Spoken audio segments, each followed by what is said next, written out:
yang sama-sama hormati Ustaz Yulisman Amir FPDI, alhamdulillah hadir bersama kita pada maghrib ini. Yang sama-sama hormati Ketua DKM beserta pengurus, penasihat dan pembina, dan seterusnya kepada seluruh jemaah maghrib insyaallah dimuliakan Allah Subhanahu wa taala. Syukur alhamdulillah kepada Allah Subhanahu wa taala, kita masih diberi limpahan rahmat karunia-Nya kepada kita semua, sehingga kita dapat hadir di rumah Allah ini dalam rangka melaksanakan kewajiban kita sholat maghrib berjamaah, dan nanti dilanjutkan dengan kajian dan dilanjutkan dengan sholat isya berjamaah. Semoga kegiatan kita pada malam ini berkah Allah Subhanahu. Salawat dan salam senantiasa tercurah kepada junjungan besar Muhammad sallallahu alaihi wasallam. Allahumma shalli ala sayyidina Muhammad wa ala ali sayyidina Muhammad. Senantiasa kita berselawat kepada Nabi Muhammad, semoga kita mendapat syafaat yaumil akhir nanti. Amin ya rabbal alamin. Bapak Ibu jamaah maghrib insyaallah dimuliakan Allah, seperti biasa kita mengadakan kajian Ahad malam Senin, dan insyaallah diisi oleh Ustaz atau pria kita Yulisman Amir PDI, alhamdulillah ada bersama kita. Untuk membersihkan waktu, marilah kita mulai kajian kita pada maghrib ini dengan sama-sama baca lafaz basmalah. Bismillahirrahmanirrahim. Waktu dan tempat bersama.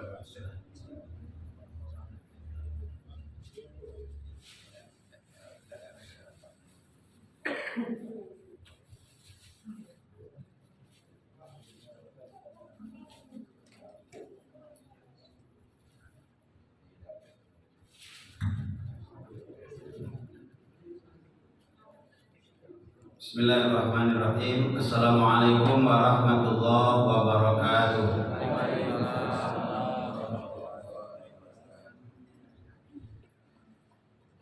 Alhamdulillahillazi arsala rasulahu bil huda wa dinil haqq liyuzhirahu 'ala dini kullihi wa kafa billahi shahida. Asyhadu an la ilaha illallah wahdahu la syarika lah wa asyhadu anna Muhammadan abduhu wa rasuluhu la nabiyya ba'dah. Allahumma salli wa sallim ala sayyidina Muhammad wa ala alihi wa sahbihi ajma'in. Rabbi shrah li sadri wa yassir li amri wa hlul 'uqdatam min lisani yafqahu qawli. Qala Allah ta'ala fi kitabihil karim, a'udzu billahi minasyaitonir rajim. Bismillahirrahmanirrahim. Kuntum khaira ummatin ukhrijat lin-nasi ta'muruna bil ma'ruf wa tanhauna 'anil munkar. Qala Nabi sallallahu alaihi wasallam, kullu mauludin yuladu ala fitrah fa abawahu yuhawidanihi wa nuyasiranihi wa yubajisanihi. Sadaqallahul azim wa sadaqar rasulul karim. Yang saya hormati pengurus masjid, imam, khatib, bilal, dan seluruh pengurus, bapak-bapak, ibu-ibu, kaum muslimin, kaum muslimat, jamaah pengajian maghrib dan isya, mudah-mudahan kita semua selalu dan senantiasa dimuliakan oleh Allah Subhanahu wa taala. Berharap, bermohon dengan ridha Allah, mudah-mudahan niat kita dari rumah datang ke masjid betul-betul untuk mendengarkan pengajian, menambah ilmu dan silaturahim, dan mudah-mudahan itu semua diberikan pahala yang berlipat gandanya. Amin ya rabbal alamin. Pada ibu jamaah yang dimuliakan Allah, malam ini materi yang saya sampaikan mungkin agak berbeda dari biasa-biasanya. Apa perbedaannya? Perbedaannya adalah melihat situasi, kondisi, keamanan, ketentraman akhir-akhir ini, terutama di tempat kita, Kota Bengkulu. Apa itu? Salah satunya adalah maraknya begal, geng motor, kenakalan remaja. Maka temanya adalah bahaya geng motor, bahaya begal, geng motor, dan bagaimana memberikan pembelajaran kepada generasi muda remaja menurut pandangan Islam. Pak Ibu jamaah yang dimuliakan Allah Subhanahu wa taala, ada yang sudah kena begal? Insya Allah belum. Tapi jangan.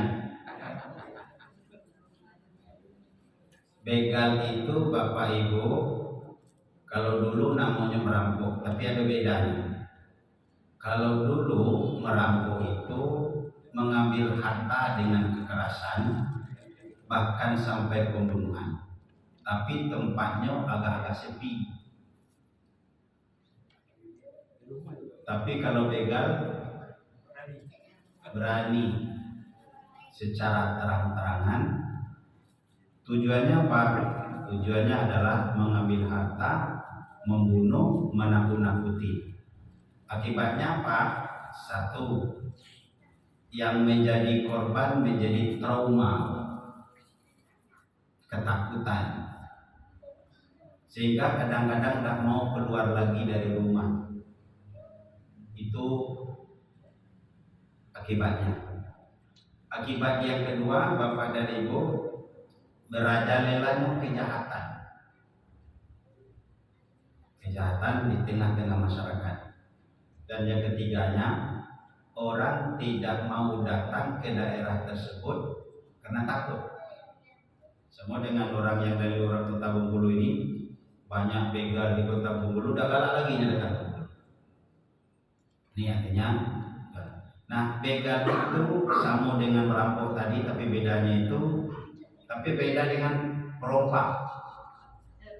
Kalau begal perampok di darat, kalau perompak di laut. Nah, itu bedanya juga. Tapi jangan salah-salah, ada yang begal gitu. Dan tidak begal ya begal. Tapi pekerjaannya yang begal. Nah, itu Bapak Ibu jemaah yang dimuliakan. Adapun apapun alasannya orang membegal itu tidak dibenarkan oleh agama, tidak dibenarkan oleh norma hukum dan adat di daerah itu. Tidak ada yang membenarkan itu. Tapi terjadi. Lalu kalau di pandangan Islam bagaimana begal merampok itu dalam hukum Islam? Ada 3 tuh Pak. Yang pertama, orang yang membegal itu sama dengan musuh Allah dan musuh Rasulullah. Itu satu. Yang kedua, kata Nabi, itu seburuk sejelek-jelek pekerjaan. Dan yang ketiga, orang itu disebut oleh Nabi tidak beriman. Di 3 dalilnya yang menjelaskan bahwa begal itu tidak dibenarkan. Jadi yang pertama Bapak dan Ibu jamaah yang dimuliakan Allah, begal itu adalah perbuatan yang memerangi Allah, yang memusuhi Allah dan Rasulnya. Jadi kalau musuh Allah dan musuh Rasulnya, maka hukumannya berat. Apa hukumannya? Itu di dalam surat Al-Maidah ayat 33. A'udzubillahi minasyaitonirrajim. Bismillahirrahmanirrahim. Innama jazaa'ul ladzina yuharibuna Allah wa rasul wa yas'auna fil ardi fasadan ayyuqattalu aw yusallabu aw tuqatta'a aydihim wa arjuluhum min khilafin aw yunfau minal ard zalika lahum khizyun fid dunya wa lahum fil akhirah azabun azim.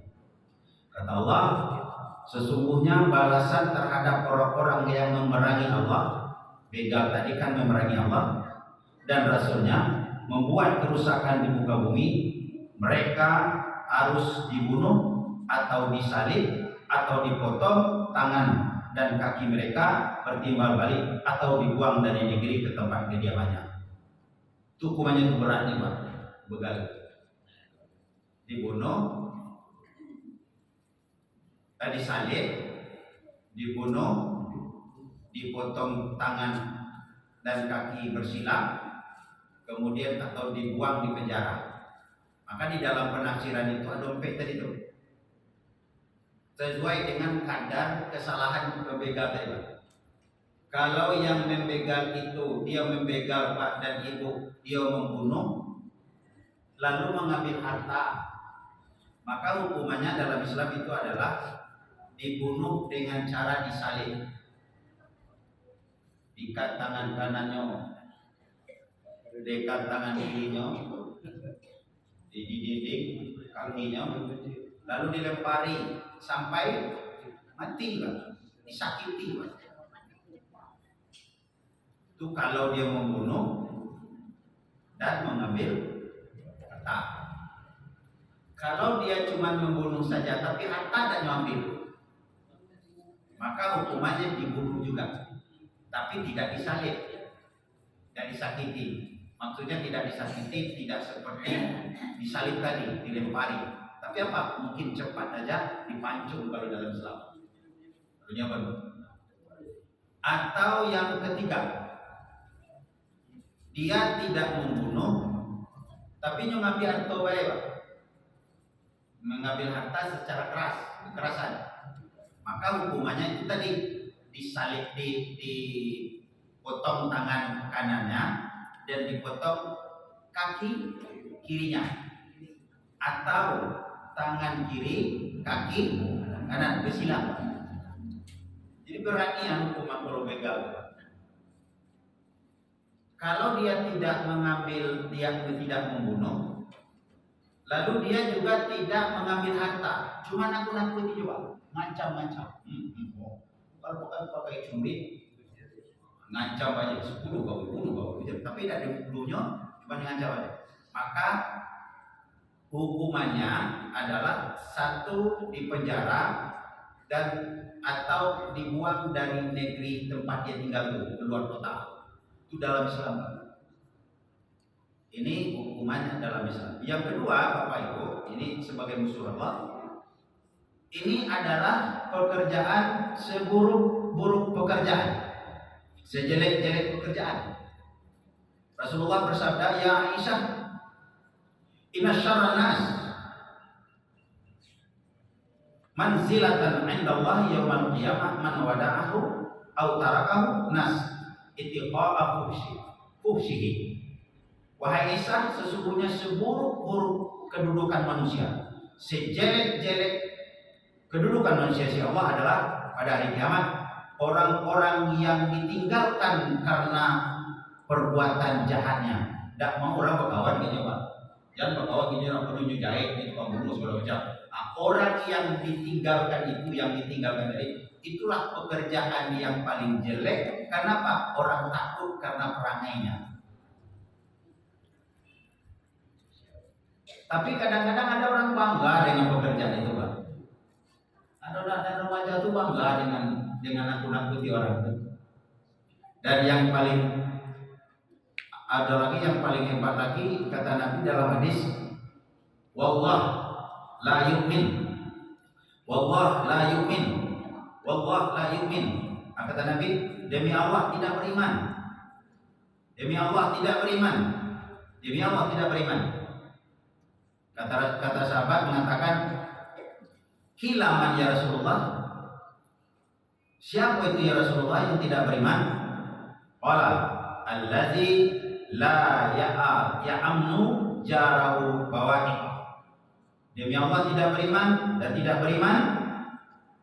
3 kali sahabat bertanya, siapa ya Rasulullah? Orang-orang yang tetangganya, orang-orang yang orang lain tidak aman karena perangainya, karena suami membazir. Itu kata Nabi, orang itu tidak beriman. Ini Bapak Ibu jemaah yang berbahagia. Sekarang ada lagi. Bagaimana kalau ada orang yang membegal kita Pak? Dalam hukum Islam, nak bunuh kita, apa yang harus dilakukan? Ini dijelaskan di sini.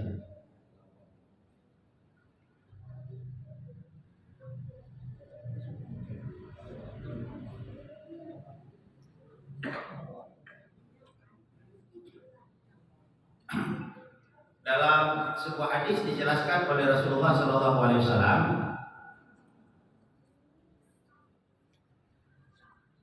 apa kedudukan status orang yang terbunuh karena begal. Dalam hadis, An Sa'id bin Zaidin an Nabi sallallahu alaihi wasallam qala man qutila duna malihi fa huwa syahid wa man qutila duna ahlihi au duna dabihi au duna dinihi wa huwa syahid. Dari Sa'id bin Zaid dari Nabi sallallahu alaihi wasallam bersabda, siapa yang dibunuh karena membela hartanya maka dia adalah syahid. Siapa yang dibunuh karena membela keluarganya maka dialah syahid. Siapa yang dibunuh karena membela darahnya, membela kehormatannya, membela agamanya, dia adalah syahid. Jadi Bapak dan Ibu, kalau kita terbunuh oleh begal, itu terbunuhnya karena syahid. Kemudian ada seorang sahabat bertanya lagi, ya Rasulullah, kalau ada si pembegal ingin mengambil harta saya, lalu bagaimana ya Rasulullah? Kau pertahankan, hartamu kau pertahankan. Jangan kau biarkan dia mengambilnya. Betul. Kalau nanti saya terbunuh oleh mereka itu, bagaimana ya Rasulullah? Kamu syahid di jalan Allah. Atau dia terbunuh oleh saya karena saya mempertahankan dia neraka sementara kamu tidak. Artinya apa? Di mana sisi pun si begal itu tetap akan berdosa. Itu yang dikatakan tadi. Kalau diambilnya hartonya, dia diambilnya harta kau ke Nabi, lalu apa kau pertahankan? Kalau dalam pertahankan itu saya mati, coba no, syahid. Atau kalau yang mati, coba no, dia tetap neraka. Kenapa? Dengan kejahatannya. Tapi kita tidak ingin syahid model itu kan Pak. Kece kita, musuh tidak dicari kalau ketemu. Tengok situasi, Pak. Zaman itu tidak ketemu situasi. Awas orangnya 10, musuh tidak dicari kalau ketemu, pantang lari 10 lawan 1. Itu namanya bunuh diri juga. Namanya hati-hati seperti itu Pak. Ini Bapak Ibu jamaah yang dimuliakan Allah Subhanahu Wa Taala. Maka harus kita hindari hal yang demikian. Nah, lalu siapa yang terlibat begal itu sekarang nih Pak? Ternyata bukan orang dewasa, anak-anak remaja, anak-anak sekolah, malah ada anak sekolah SMA. Saya pernah tanya kepada polisi beberapa hari yang lalu di Panorama, kebetulan di Babinsa di situ. Dikatakannya di Kota Bengkulu ini sudah banyak geng-geng yang berkumpul-kumpul dari 10-20 orang, 20 pulau, ada yang di Ambon, ada yang di pantai, sekatanya ada 10 tempat. Terminal ada juga. Nah, Timur Indah ada juga kan? Pertamanya ngumpul-ngumpul, sudah ngumpul-ngumpul, tidak ada minum, cari minuman, tidak ada duit, nah itu kekerasan tadi. Dan mereka yang melakukan itu kadang-kadang dia merasa bangga. Lalu saya tanya lagi ke polisi itu, lalu gimana tindakan polisi? Kami sekarang Pak Ustaz, tugas kami 2, 1 Babinsa, yang kedua Intel. Maka kalau kami kadang-kadang tidak lagi berpakaian kadang pakai dinas. Kenapa kami Intel seluruhnya? Jadi polisi Babinsa sekarang dia kadang-kadang tidak berpakaian dinas, tapi berpakaian biasa. Itu apa? Menengok situasi dan kondisi. Malah beberapa waktu yang lalu Bapak dan Ibu ada di WhatsApp saya tengok ada polisi yang mengatakan boleh dihabisi di tempat. Kalau dia terbukti boleh dihabisi di tempat. Dihalalkan ya, dihalalkan habisi di tempat. Ya kini kita kadang-kadang kan ada Pak. Dulu kalau orang nak membunuh kita, lalu kita kadang-kadang mau membela diri, lalu dia terbunuh gara-gara kita nak bela diri. Nah kadang-kadang kita yang korban itu jadi yang penjara Pak. Nah, itu kan kita yang jadi penjara. Padahal kita kadang-kadang bela diri. Padahal dalam hadis itu sudah jelas. Kalau ada begal kata Nabi, kemudian kamu harus mempertahankan harta. Kalau kamu terbunuh, kamu syahid. Tapi kalau kamu yang membunuhnya, kamu tidak apa-apa, dia tetap meneraka. Nah, cuman kita kadang-kadang ada. Nah, gitu, malah korban yang menjadi tersangka. Nah, tapi ini kan lain. Nah, kemudian yang kedua persoalannya, yang tukang begal itu Bapak Ibu kadang-kadang di bawah umur Pak. Mempetlek 15, di bawah 15. Di bawah 15 itu terhukum Pak? Belum kan? Nah, coba mana tuh Pak?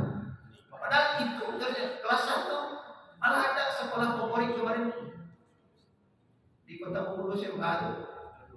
Kenapa? Nah, tentu kita pertama Bapak Ibu jamaah yang dimuliakan Allah, karena ini dimanapun ada kejahatan, dimanapun ada kejahatan, maka yang harus kita lakukan adalah bagi perempuan itu trasonian. Kami dengan Pak Khairunas Sapari Subuh itu Pak, biasanya ibu-ibu ramai datang, betul-betul sendiri. Sejak ada kejadian telepon saya, Buya mohon maaf ya saya belum bisa hadir Sapari Subuh, apalagi jauh-jauh. Kenapa? Karena saya takut khawatir ada begal pada subuh. Nah ini akhirnya orang kan tidak nyaman beribadah. Tuh. Begitu juga kita Bapak Ibu jamaah yang dimuliakan Allah. Bagi perempuan, bagi anak-anak itu, ibu-ibu yang misalnya yang ibu-ibu lah atau anak-anak gadis, supaya terhindar dari kejahatan-kejahatan tersebut, jangan pula menampakkan perhiasan yang banyak. Ini kadang-kadang pergi ke pasar, gelangnya besar di sini, gelangnya besar di sini, gelangnya itu mengundang penjahat namanya, mancing namanya. Ada yang mana itu? Kadang-kadang orang jahil itu Bapak dan Ibu ada dua kecil pesan Nabi itu. Satu karena ada niat pelakunya, yang kedua ada kesempatan. Maka waspadalah. Ada niat, tadinya tak ada niat, tapi ada nampak pada itu kesempatan lakunya Pak. Nah ini.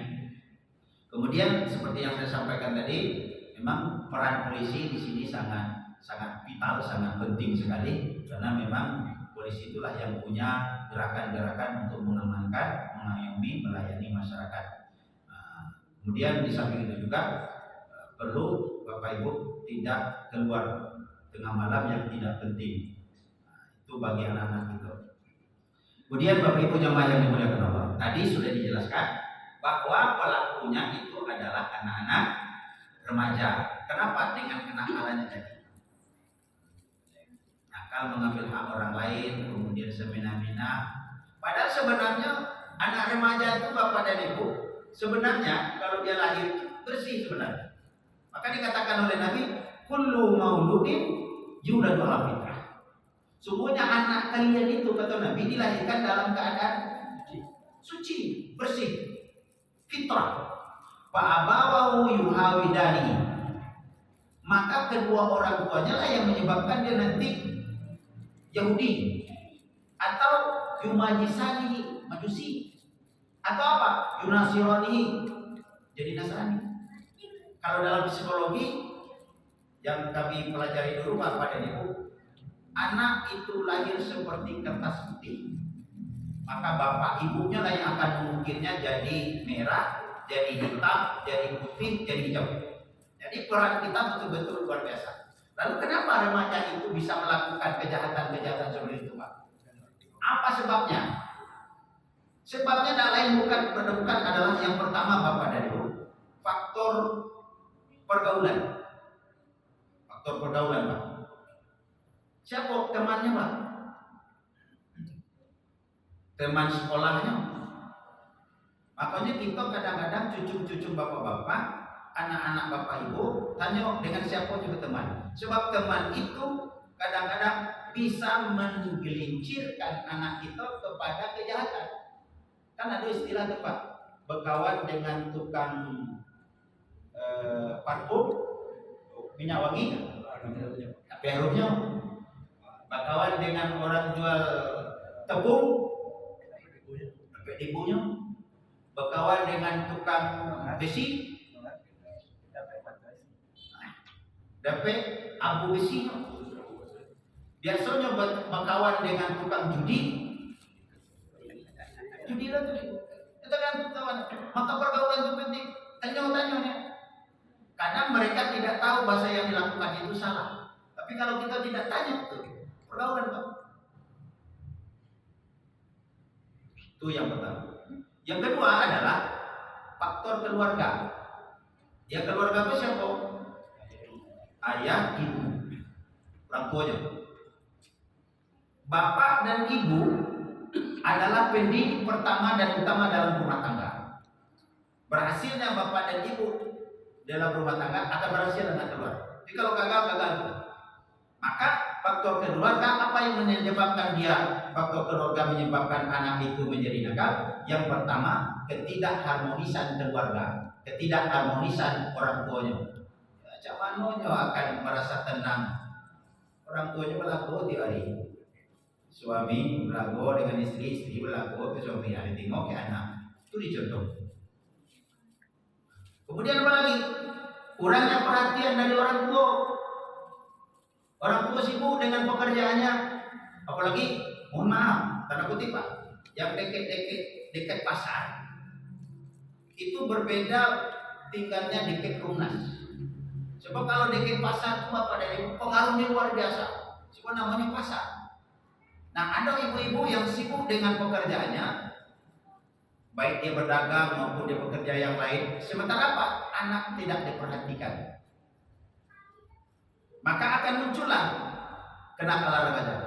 Jadi kurang perhatian namanya. Kalau kita kurang perhatian ke anak, maka orang yang banyak memperhatikan dia, kadang-kadang yang orang yang memperhatikan dia itu membawa kepada kesesatan. Atau apalagi? Satu pula kekerasan yang dilakukan dalam rumah tangga. Dikit-dikit nampak, dikit-dikit tempeleng. Itu tak bisa, zaman kini tak pacak Pak. Tempeleng-tempeleng itu lawannya gitu. Kalau dulu Pak, saya masih ingat kalau bapak saya itu sudah marah ke saya, nyotengok saya itu itulah muncul saya takut saya. Itulah takut saya. Kini anak kita tengoknya itu kalau kita marah. Apa Pak? Apa tengok kecil. Macam mana lagi tuh? Jadi tidak bisa.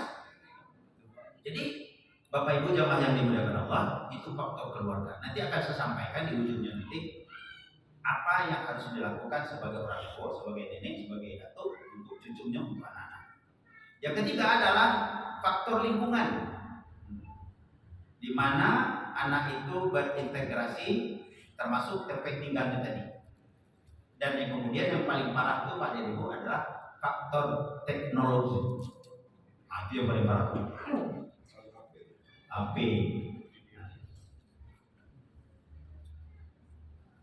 Kalau kita dulu kan tak banyak, dulu Pak. Nah, HP kan. Jadi tak bisa disamakan dulu dengan ini. Kalau dulu sering yang saya sampaikan itu pengaruhnya tak banyak. Itu waktu kecil-kecil dulu yang ada itu cuman kalau TV TVRI Pak. Hitam putih bro. Numpang dulu nonton ke tetangga pakai aki. Kalau tetangga jam 9:30 nyonya nak tidur, matikan, kosong kita balik. Padahal film belum selesai. Nah, acara paling elok ada karya Separi. Kalau ada kamera dia, film yang elok dua, satu film chip,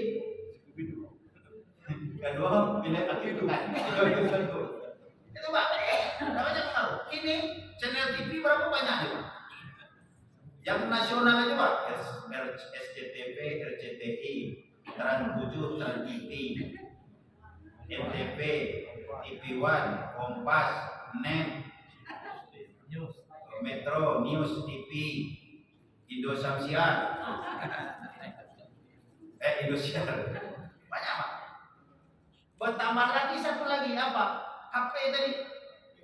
Apa itu? Dengan duit 5.000 rupiah, anak beli paket.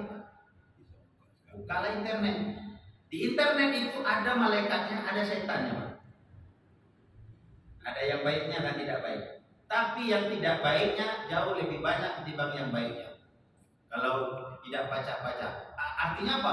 Ketika anak buka internet, ada di dalam itu umurnya belum sampai, yang tidak pantas nyotonton, yang tidak pantas nyotengok. Padahal umurnya baru SD, yang ditontonnya film-film, aksi pornografi. Sehingga apa? Mohon maaf Bapak Ibu, ada anak SD kelas 5 nggak bisa memperkosa orang.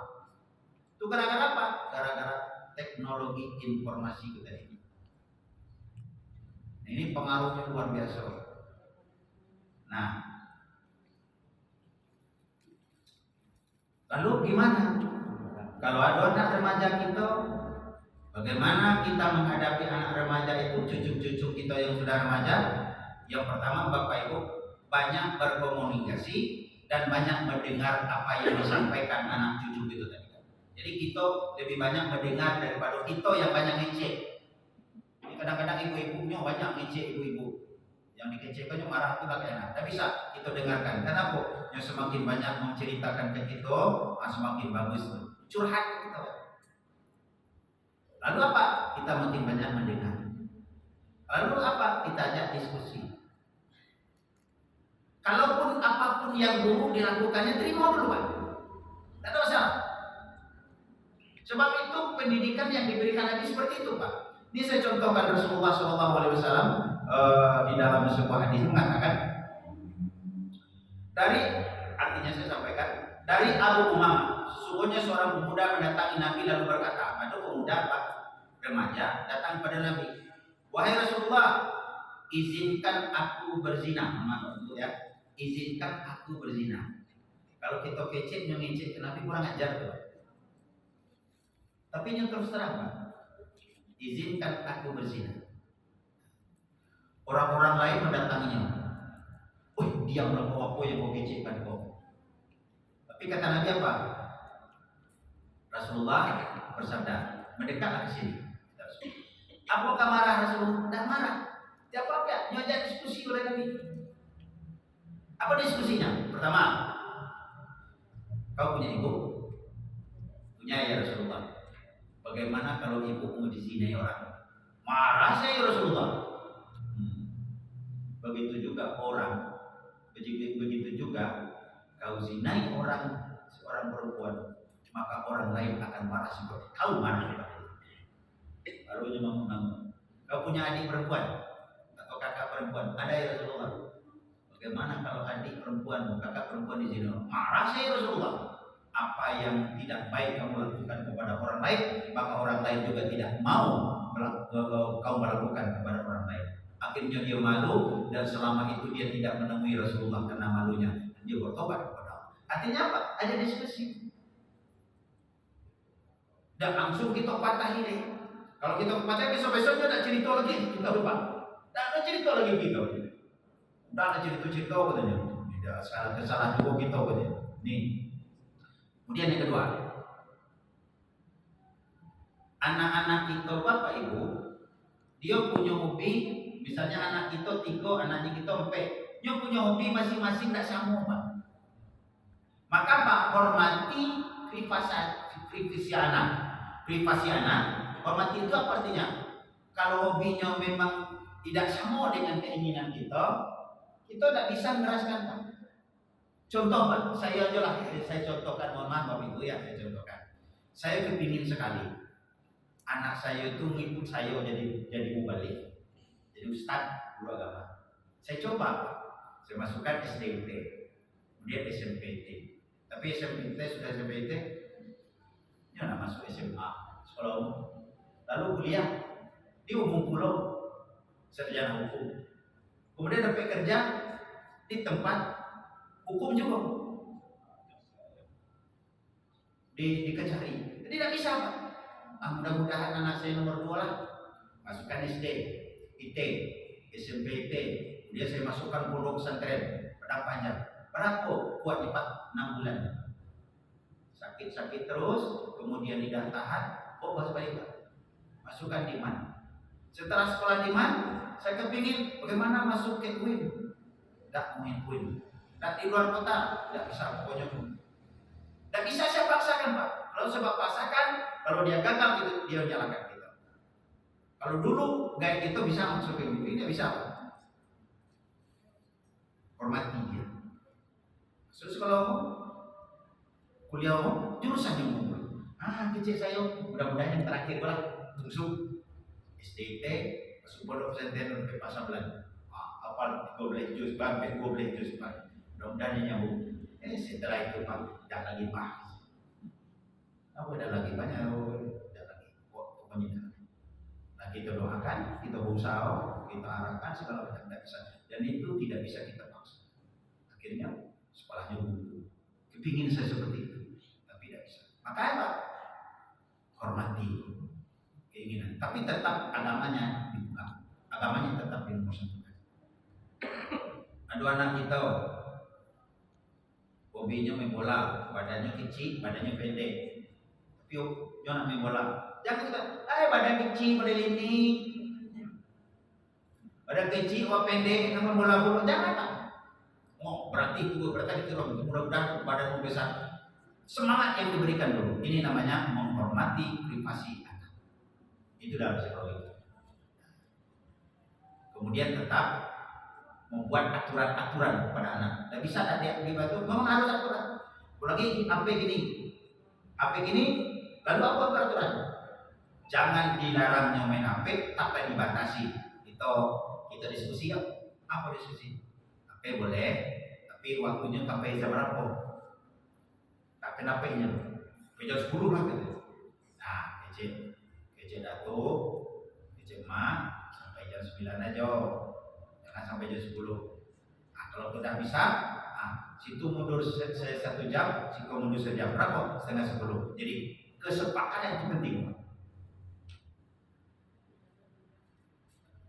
Tapi tidak bisa kita pokoknya. Kalau pokoknya itu kan, walaupun kita punya itu adalah orang tua, tapi kalau kita pokoknya kita rasa-rasanya kadang-kadang tidak akan berhasil pendidikan. Kemudian yang paling penting itu adalah menjadi teladan dari anak-anak itu. Itu yang penting Pak. Teladan. Sebab bagaimanapun itu, maka anak akan seperti itu. Berpakailah misalnya Pak. Kalau kita berpakaian menutup aurat, insya Allah anak kita akan menutup aurat. Tapi kalau kita membuka aurat, anak kita juga buka aurat. Kalau kita berkata kasar kepada ibu, anak kita tuh kata kasar juga. Tapi kalau kita berkata lembut, anak kita insya Allah berkata lembut. Maka itu contoh yang paling baik bagi anak itu adalah orang tua sendiri. Ini Bapak Ibu jamaah yang dimuliakan Allah, tentang bagaimana sikap orang tua terhadap anak. Jadi jadilah pendengar yang baik, kemudian hormati cita-citanya, privasi anak, kemudian sepakati aturan-aturan yang penting, dan kemudian jadi teladan yang baik, dan kemudian berikan motivasi dan reward terhadap keberhasilannya. Contoh ringan aja Pak, kadang-kadang kemarin saya ngisi untuk di Dinas Kota Bengkulu, di Dinas Kota Bengkulu, kepala sekolah, kemudian Bu kepala SD, kepada SMP. Maka saya sampaikan memberikan kepada anak itu reward, penghargaan, pujian. Jangan banyak cacian, banyak lagi pujinya ketika dia berbuat baik. Misalnya dia hafal ini, dia hafal itu, berikan pujian. Misalnya anak kita datang dari rumah, cucu kita datang dari sekolah dapat 70 juga lupa gitu. Dapat 70. Kalau kita tidak tahu pendidikan Pak, apa kecil kita? 70 kok dapat cuma baik di sekolah, mulai pindah. Tapi bagaimana? 70 dapat yuk. Hebat kau. Andai itu kau belajar biasa. Kalau kau belajar lebih sungguh-sungguh lagi, kau akan dapat 100. Akhirnya apa? Motivasi muncul. Motivasinya muncul. Jangan cepat diberikan kesalahan. Dan puji dia ketika dia melakukan pekerjaan yang positif. Misalnya dia hafal Al-Fatihah, ini hadiahnya. Jangan sebaliknya, hal yang jelek kasih dia. Kalau kau bisa joget seperti itu, nih, Datuk kasih dia 2.000. Ada kesalahan. Kemudian perlu memberikan informasi pergaulan Pak zaman ini. Tadi di awal tadi saya sampaikan dengan siapa cucu kita, dengan siapa anak kita bergaul, sebab itulah yang akan mewarnai hati. Nah, ini jangan sampai anak-anak remaja kita, cucu-cucu remaja kita masuk ke kenakalan, apalagi sampai terpengaruh dengan begal tadi. Barangkali itu saja yang bisa saya sampaikan. Ada yang tanya Pak Ibu untuk didiskusikan? Karena ini masalahnya materinya umum aja. Nah ini yang paling aktual di masyarakat sekarang. Kalau tidak ada, kita cukupkan demikian. Mudah-mudahan ada manfaatnya. Subhanakallah wa bihamdika, asyhadu an la ilaha illa anta, astaghfiruka wa atubu ilaik. Assalamualaikum warahmatullahi wabarakatuh. Waalaikumsalam warahmatullahi wabarakatuh. Terima kasih kita ucapkan kepada Al Ustaz Ismail dari PDI.